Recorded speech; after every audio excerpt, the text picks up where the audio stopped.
Ang mabuting balita ng Panginoon ayon kay San Mateo.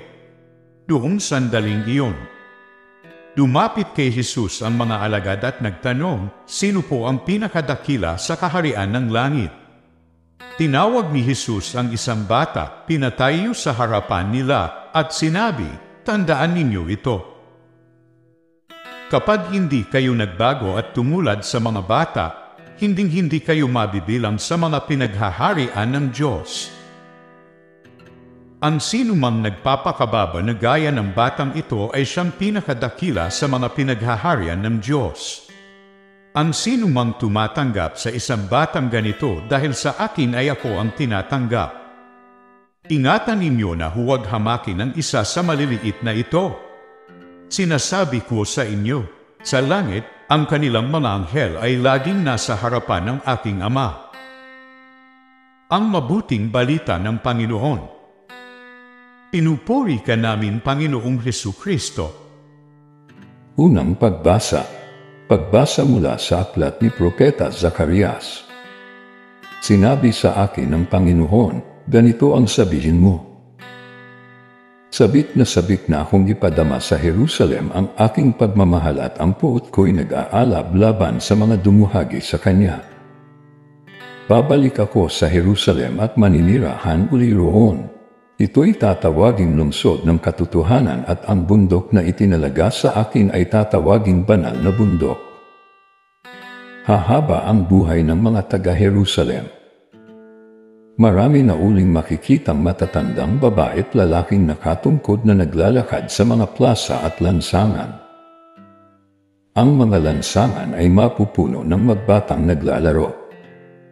Aakalain ng mga natira sa Israel na mahirap itong mangyari. Sabihin mong sa akin ay walang hindi mangyayari. Ang mga anak ng aking bayan na natapon sa mga lupain sa silangan at kanluran ay ililigtas ko at muling ibabalik sa Jerusalem. Sila ay magiging bayan ko at ako ang magiging Diyos nila. Ako at sila'y mananatiling tapat sa aming tipanan. Ang salita ng Diyos. Salamat sa Diyos. Salmong tugunan. Panginooy mahahayag kapag Siyon ay natatag. Ang lahat ng bansa sa poon ay takot, maging mga hari sa buong sinokob.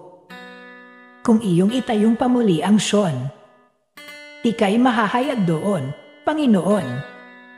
Daing ng mahirap ay iyong pakinggan.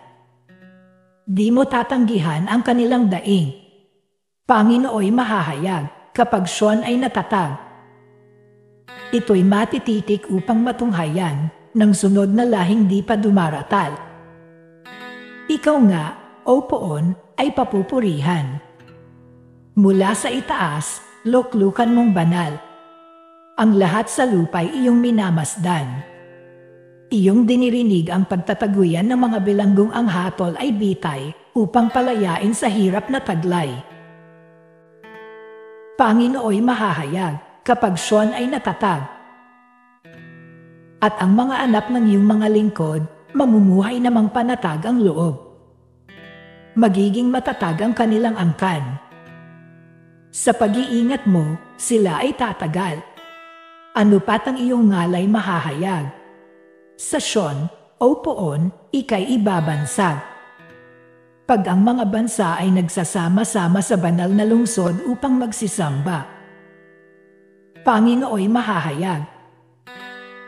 Kapag Siyon ay natatag. Alleluia! Alleluia! Alleluia! Ang Panginooy purihin ng lahat niyang mga anghel na tapat at masunurin. Alleluia! Alleluia!